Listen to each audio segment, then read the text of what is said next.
like I said earlier, it wasn't easy because I seen a young man that was younger than me die right in front of me on dialysis, right in front. Wait a minute. My Wait. seat here, and he sit there. I seen him pass. Are you serious? Yeah.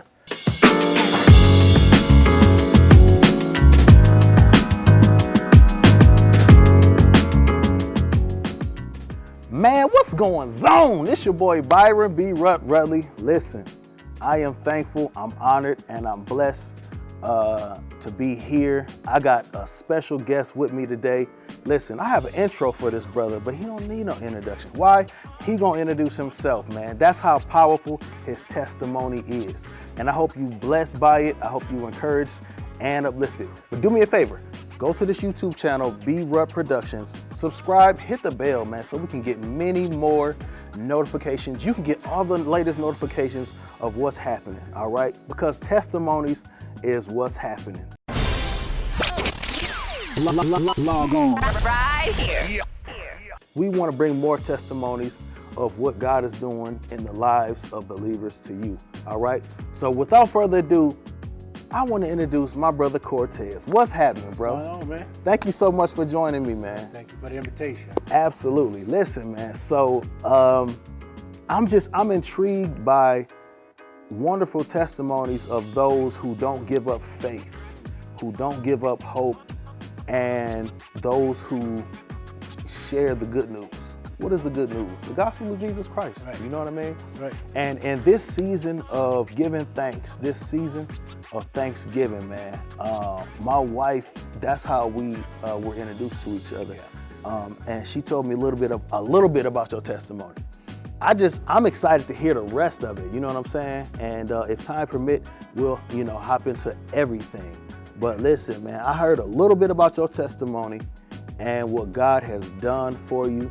If you can do me a favor, man, let's start from the beginning of your testimony. As far as back as you want to start, this is a unscripted testimony service. That's how I like to look at it. Okay. Testimony service, growing up in church, man, testimony service gave us that extra encouragement when we see people going through struggles and hear about the goodness of the Lord and what he's doing in their life. And I want to hear your testimony. This is testimony service. What's happening? Okay. Well, at the church, I'm Deacon Murchison. Okay. We're just going to take all that out. Okay, Deacon. I'm Cortez Murchison. Yes, sir. My name is Janice Murchison, and I am the wife of Cortez Murchison, and we have two beautiful children. We have been married for a total of 25 years. I'll start back 2011. Okay. That's when everything started. Actually started at the end of June when my mom passed. And so she passed, and after we got through the funeral and all that kind of stuff, December came around. In December is when I was diagnosed with kidney failure. So everything she was going through, it hit me. Now, bypassed my brother, bypassed my sister, didn't touch my dad, it hit me. So being a PK, and I believe you a PK also. Yes, sir. So, the faith was always taught to us. Never give up on God. Yeah. You're always going to be there. Yeah. That's easy to say when you're not really confronted with something that's going to, give you a jab. Yeah. And all that you've been taught just, I don't want to say it goes away, but it's on the back burner. So anyways, I was put on dialysis at the end of 2011, of December. And I ain't going to say it didn't bother me. I'm not going to say I didn't get depressed, because I did. And I found out it was okay for a saved person to get depressed. You just don't stay depressed. So I went through a couple of weeks of didn't want to be bothered with nobody, didn't want to talk, because it was a hard thing, I can't lie. So he was on dialysis for several years. And it was a life change. It really definitely was a life change for me and the girls. You know, we were skeptical, we had some fear, but yeah, we still had the power of faith. But, you know, besides all of that, we still had to deal with it. So it was a learning to adjusting to life in a different way. I'm very thankful to have had that experience of a wife being committed to my husband for 25 years. And that's when marriage got real. And I'll say that because, you know, you say your vows and, you know, when things get rough, you know, this is when real marriage has its challenges. And I'm just thankful to have had this experience with him as my husband and still being the father of my children.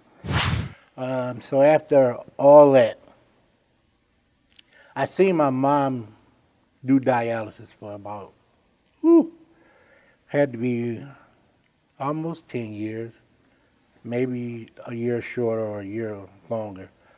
But I've seen this woman get off the machine, get in the car, and drive my dad all over this northern part of the states, because he's the diocesan bishop over Wisconsin, Chicago, Michigan, and now Minnesota. So he has all these churches under him that he had to go to. And to see her get off the machine sometimes and boom, hit the road, well, it kind of hit me like, okay, you need to stop fussing and worrying, because if she could do it, I can bless you to do it. So we went through, you know, all of that, and while I was on the machine, I kept asking God to give me faith, to stay faithful to my church, faithful to my leader, faithful to my wife, my kids. Whatever I had to do for the Lord, I just wanted to stay faithful. This is why you on the machine. While I'm on the machine. He was still a dedicated father. He was a committed, faithful member of our church. He continued to play his favorite instrument, the bass. And he didn't miss a beat. He was at church every day, every time the doors were open. He traveled. Nothing held him down. And he always told me, he said, one thing, Jan, that I want to do, he said, I want to stay committed to Christ and committed to my church home. And definitely committed to his family. And I can say that he, through all those years, he showed his commitment to us and his entire family and our church. So I continue driving Bishop all over this northern part. Matter of fact, we drove everywhere except for Florida. Anywhere, I want to say past 8-10 hour drive, we always flew. Wow. So I wasn't worried about that. But I just went on. And in doing that, God continued to give me strength. So like I said, I had that little pity thing going on when I first started. Yeah. But, you know, God kind of brought me out of that. And so after 5 years being on the machine, you know, I accepted it. I said, okay, Lord, I know you can bring me off of here. Yeah. So I'm going to stop complaining and I'm going to keep walking and believing in you. And so doing this test, man, at dialysis, like I said earlier, it wasn't easy because I seen a young man that was younger than me die right in front of me on dialysis, right in front. Wait a minute. My Wait. seat here, and he sit there. I seen him pass. Are you serious? Yeah. And they kept the body there his family can come, but they, you know, we got these little shields they wrap around, and just to see that happen, man, you know, that's one of the hardest things I've ever seen. Wow. one of the hardest, you know. And I was used to going to the hospital with my father, Right. because he's a bishop, and you know, when people take their last breath, you know, I stay outside the room, but to see that family go through, and now it's on me. Yeah. So when I seen that happen, the worry hit me back like, Lord, I don't want to die like this. Right. You know. Right. So after that happened, you know, I still had the mindset of you still a healer. And, you know, when I stopped worrying and just said, okay, God, it's in your hands. If you're going to heal me, you're going to heal me. But going through this process, I still got to serve you. Now, I'm a musician at the church.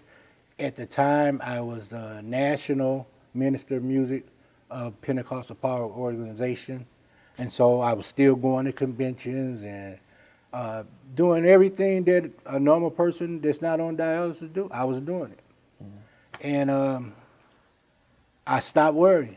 I kept getting prayer and thanking God for my church family.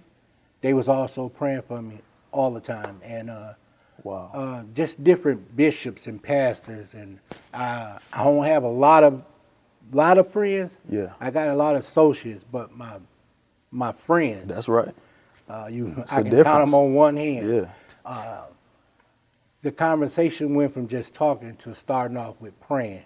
And sometimes we would call each other 2-3 times a week, but it would be at 10 o'clock, 11 o'clock at night just to pray. Wow. We don't want to have no conversation, just pray. And we did that, and make a long story short, I want to say back in June 26th, me and my wife actually was on our way to breakfast. Of this year? Of this year. Okay. And me and my wife was on our way to breakfast. It was a Thursday morning. I got a call. They said, Mr. Murchison, where are you? I said, on my way to breakfast. Well, they said, you think you can get to Freighter? I said, yeah, I probably can come after I, eat breakfast. She said, no, sir. I'm saying now. Hold on. Who called? Did you even know who called you? Oh, they told me it was Freighter. Okay. But I'm thinking, it's an appointment I Right, you probably missed or missed. something. Yeah. I'll go back. Wow. But they was like, no, sir. We need you to come now. Now. And so I didn't even go home to get no change. They didn't tell you what was up? Nothing? They just, we need you to get here now. Yeah, we needed, her exact word, we need you to get the Freighter now. Okay. They didn't say they had a kidney for me. Wow. I just need you here now. So what were the thoughts run through your mind? Like, is something wrong? Like, what? What was going through your mind at first? At that time, my wife, she said, babe, they got a kidney for you. She didn't hear the conversation until after I hung the phone up. Wow. And I said, well, the nurse called and said I need to get the Freighter right now. Right. And so she said, that's your kidney.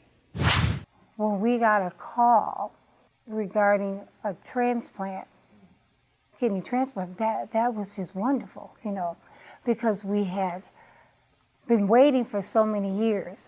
Wow. Now, you talking about,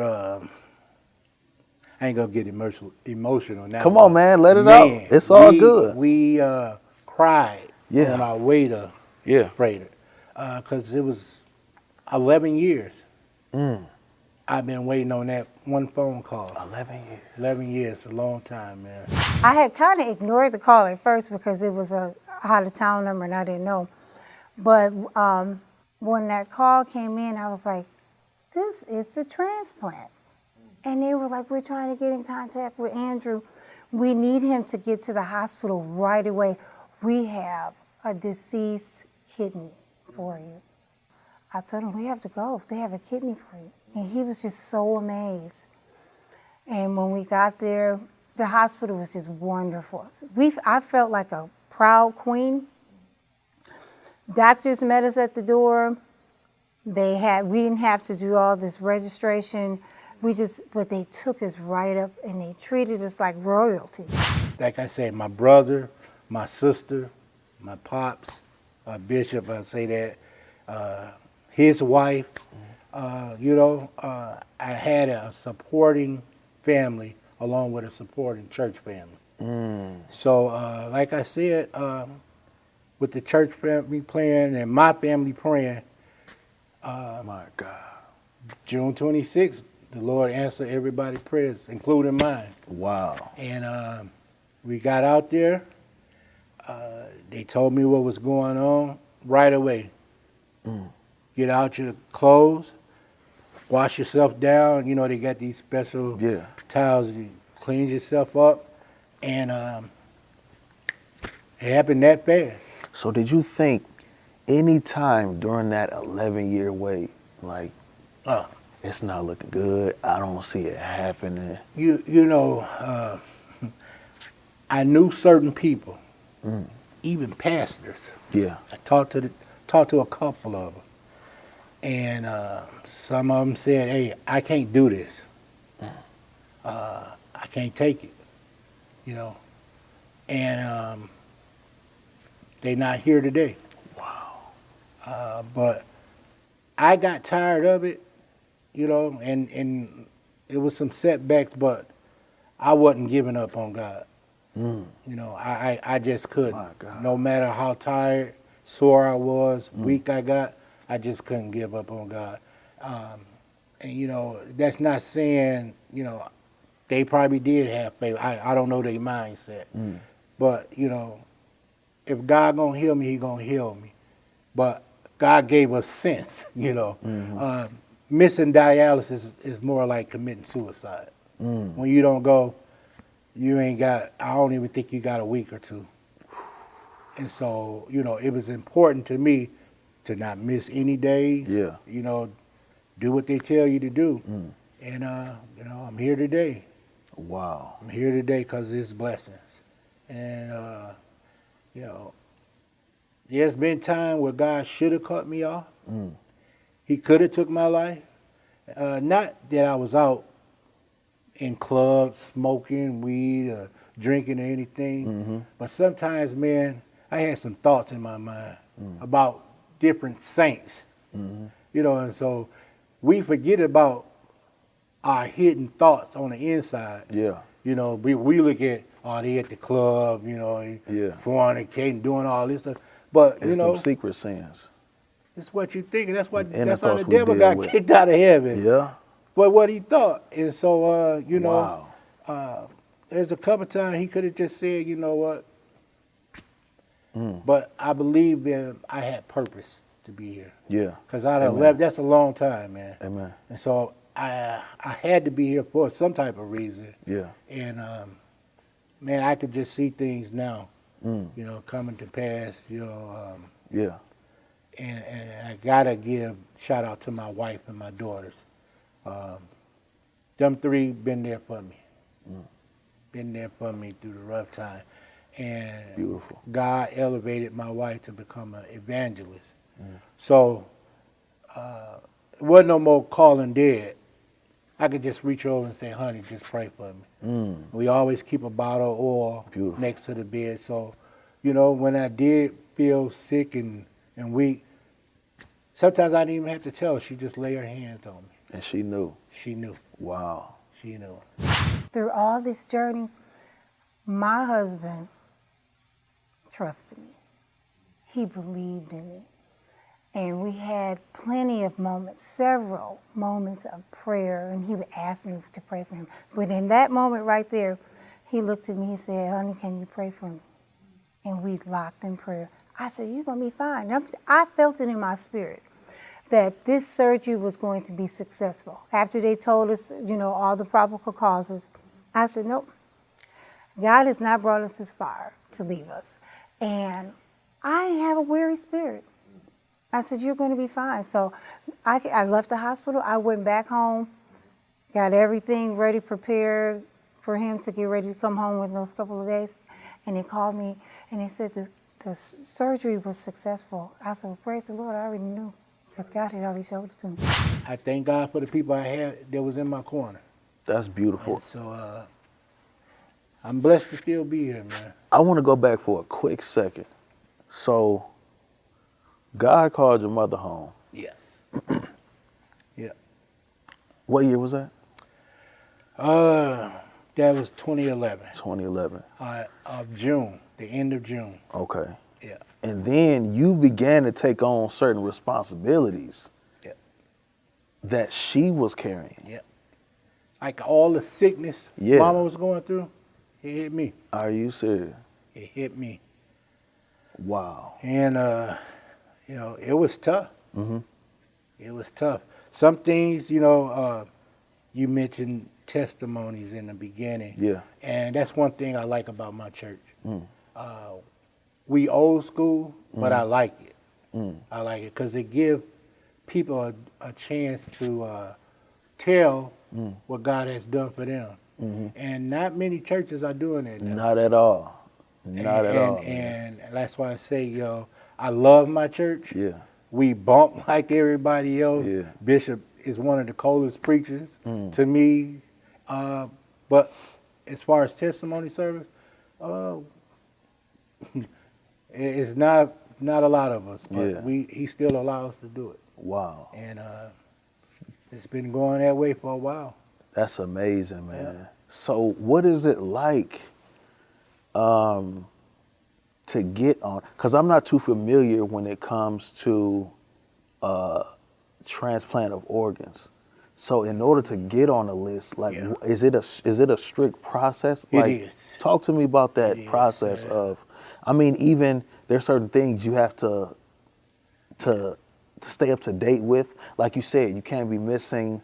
You can't miss dialysis. Dialysis. That's one. Yeah. And then your food intake, all that has changed. All of it. It's certain foods you have to stay away from. Yeah. No dark sodas, no Pepsi, no Coke, Dr. Peppers, none of that.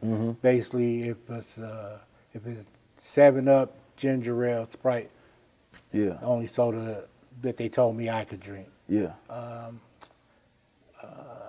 You had to keep your sugar diabetes under control. Your blood pressure had to stay under control. And watch, just watch what you eat. So they was real strict about that, real strict. And if your phosphorus, that was what they call it, if that was too high, you can pretty much forget it. But they give you time to get that stuff together. Yeah. So for 11 years, I had to keep all that stuff under control.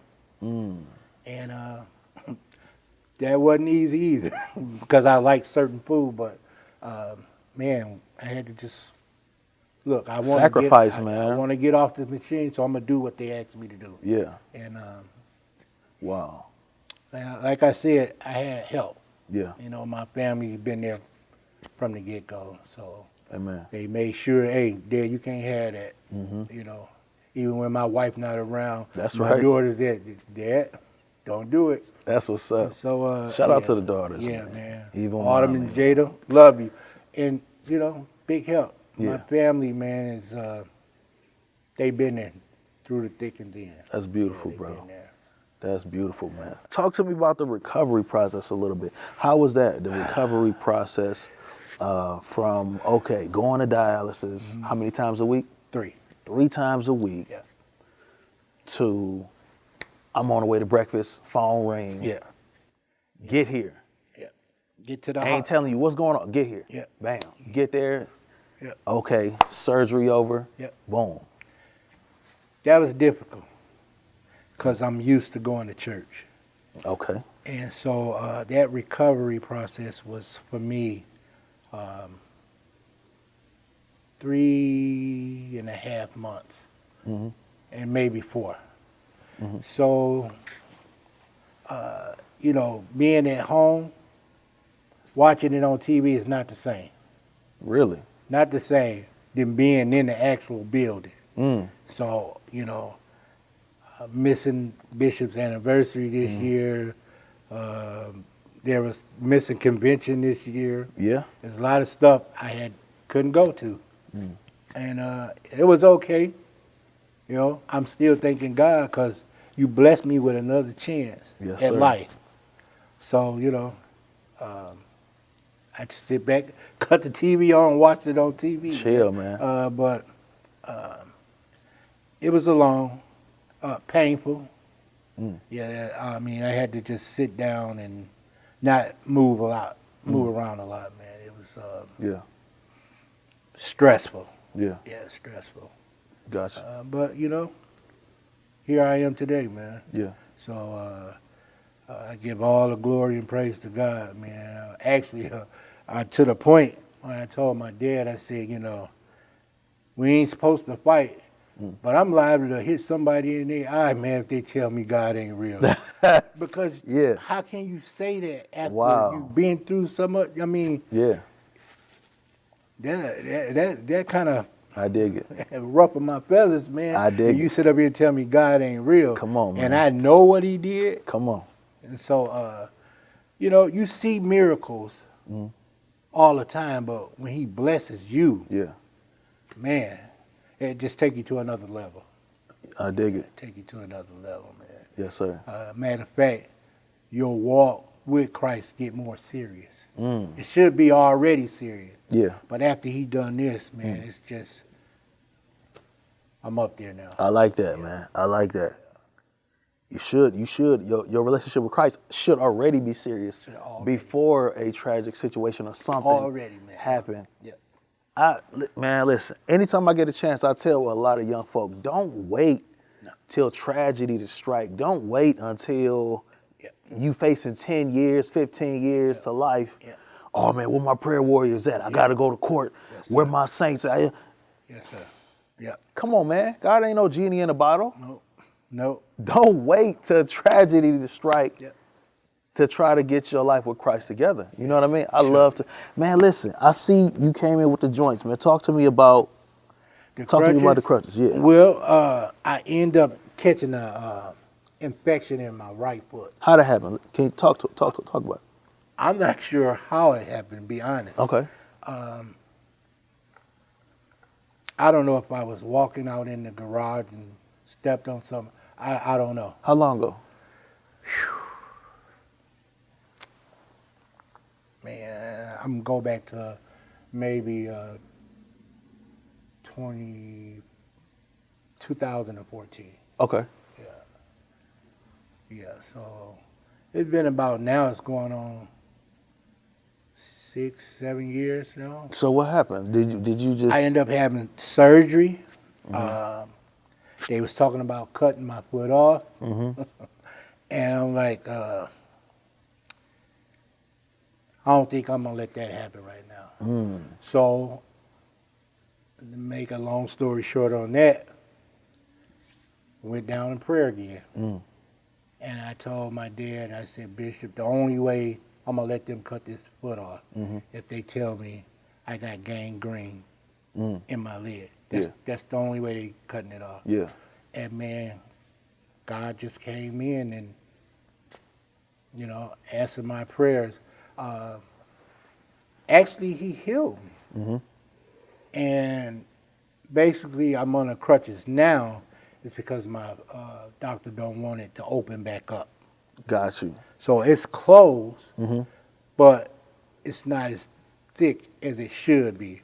So putting pressure on it now, it could just pop right back open. So let me ask you this. So kidney failure was the diagnosis? Yeah. Did that, This was that happened- any relation to kidney failure or no? No, I got kidney failure because I had dealing with blood pressure and diabetes. Okay, so that don't have no correlations. No. Got you. Okay. Yeah, so dealing with diabetes and blood pressure caused me to develop kidney failure. I got you. Yeah. Okay. Yeah. And so I accepted it, man. Yeah. You know, I said, okay. You know, you hear, and the Bible said God won't put no more on you than you can bear. So Yeah. I mean, he must have thought I had the strength to go through it. So Absolutely. yeah. That's what's up, man. Listen, there are, in this season of Thanksgiving, man, there are a lot of people who are experiencing Yeah. loss. And I like to say loss at a major, major cost.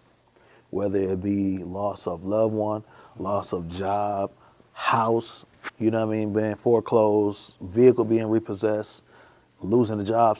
A lot of people are experiencing difficulty Yes. in this season of the year. Yep.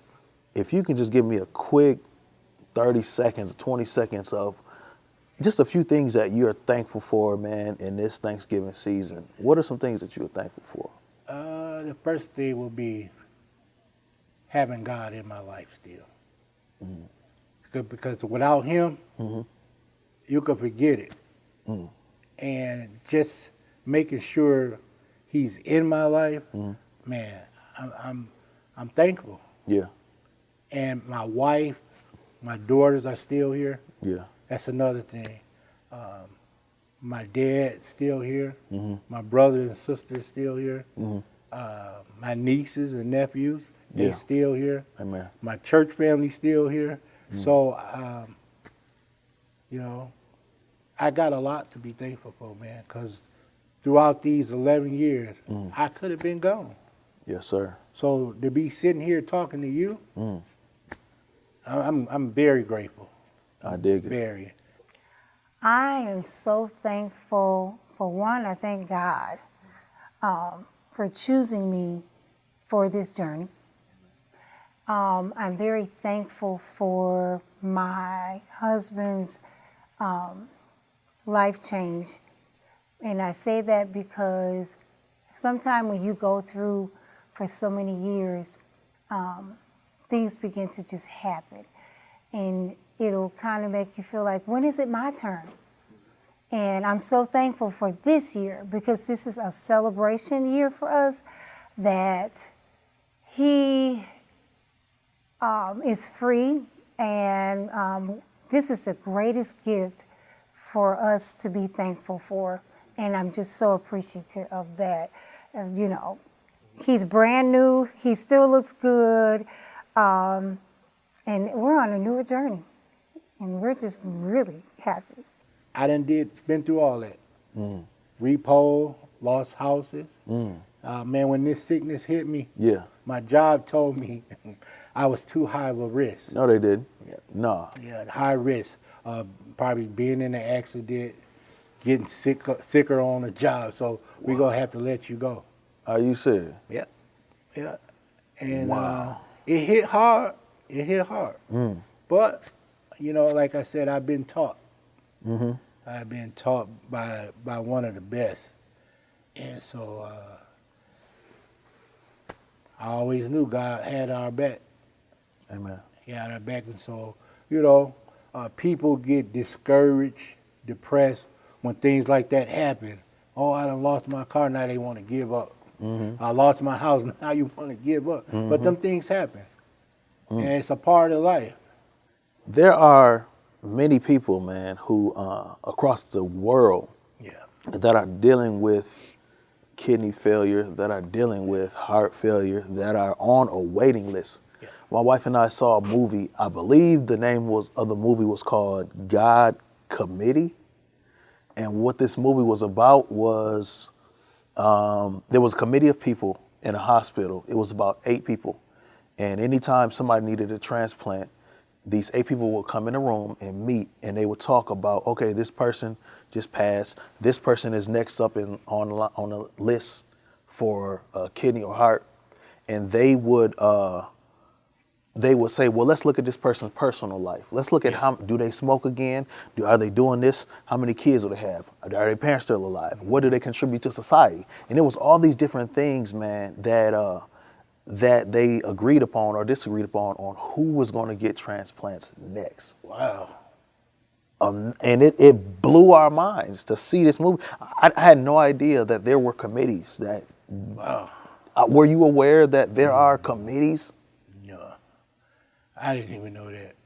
That look at people's personal life and history on what they eat, smoke, drink, and all that good stuff? No. Well, not good stuff, but Yeah. all that stuff. I wasn't aware of it, man. Seriously. Yeah. I can say, from talking to different ones, I'll use a lady by the name of Alice. Her and my mom was good friends, and she got me in the clinic where she was working at. I think she was running the clinic. Okay. And so she got me in there, but it wasn't, I never knew about a committee coming in and looking at your background history and none of that. So that's new to me, man. But you'd be surprised, though, the people that's on dialysis that still smoke weed, still drink. Really? Man, it's something. Wow. It's something going in dialysis. And some people mindset, hey, this is it for me. You think they just give up hope? Yeah. Just like that? From some of the conversation I had with patients, yeah. What are some of those conversations, if you don't mind, Yeah, what are some of those conversations that you've heard? Oh, man. This is the last line for me. And guys that's younger than me, I'm not even 50 yet, but guys that's younger than me, I'm on diet here. You know? Wow. And I'm like, it's hard to see that type of stuff, especially from young people, man. It's hard. And, you know, I couldn't do nothing but pray for them. That's what's up, man. Yeah, I couldn't do nothing but pray for them, man. So. Awesome. Man, there are some people who are on these lists right now as those who are viewing this broadcast. Yeah. There's somebody that's watching right now that's next in line. They might be number 20 on the list, 100, 300, 500. And they're watching this. They're watching your testimony, bro. What encouraging word, man. Give somebody a quick glimpse of the good news, the hope, man, that they can have that's watching this list that's watching this broadcast right now. Yeah. I would tell them to put your trust and faith in God even more. The woman in the Bible had an issue for 12 years. 12 years. But she wouldn't give up. I had the issues for 11 years. Yeah. But not once did I give up. Amen. Give up. So I would tell them, man, just pray. Believe God and pray. Yeah. Because people can do all things through Christ. Be patient, stay consistent, be there for that person. Definitely pray together and talk to God about it and be honest about how you really feel. For a woman that is married and has a husband, that be committed. I dig it. You gotta have Christ in there. Christ is the center. You gotta have him in there. Yeah. And if you don't have Jesus in the center, Yeah. Game time. It's over. yeah. I don't know what to tell you. Yeah. I don't know what to tell you. That's it. Yeah. Man, listen, thank you so much, man. Oh man, I enjoy it. Thank you so much I for enjoy joining me. You know what I mean? Yes, sir. Unscripted testimony service. Yeah. You know what I mean? Simple as that, man. I didn't have a list of questions. I want it to be organic. Gotcha. You know what I mean? And that's why I'm like, I want to hear everything firsthand. Yeah. Skip, don't even tell me nothing before we get on set. Yeah. I just want to, Gotcha. you know what I mean? So that's why I wanted to have this unscripted testimony service. You know what I mean? Because for me, when I hear certain things, I might react to them differently once I've already heard it versus me hearing it for the first time. I'm like, wait a minute, you took on the responsibilities of mom. Yeah. You know what I mean? Yeah. And that's amazing. Yeah. You know what I mean? Because not everybody Not everybody can take on other responsibilities, especially when it comes to ministry. That's a whole different ball game. I know what that's like growing up as a PK. You know what I mean? Man, listen. Can I tell you, we done drove the church bus, we done ushered. You know what I mean? Yeah, yes, sir. We a lot of done responsibility, man. musicians, led praise and worship, run the camera. Every Sunday, you know what I'm saying? Yeah. So I know what it's like to take on certain responsibilities. But man, listen, that's amazing, man, that you take on responsibilities for a mother. And man, listen, we gonna continue to pray for you, bro. Yes, sir. Yes, you know sir. what I mean? As God heal and restore you. And we ask, man, that the Lord will pour back into you everything that you've poured into the ministry. You know what I mean? Because this kingdom work, this kingdom business, it don't stop. It don't stop. It's 24/7. So once again, thank you, man. Yes, sir. So much, I man. appreciate Thank it. you, whoever's watching. Thank you for tuning in. Everybody that tuned in to this broadcast, thank you so much, man. Don't forget, subscribe, hit the bell to get all the latest notifications of upcoming testimonies coming to us. iPhone, coming to Android, computer, TV near you. This your boy B-Rut, the little big fella. God bless. Love you. We out.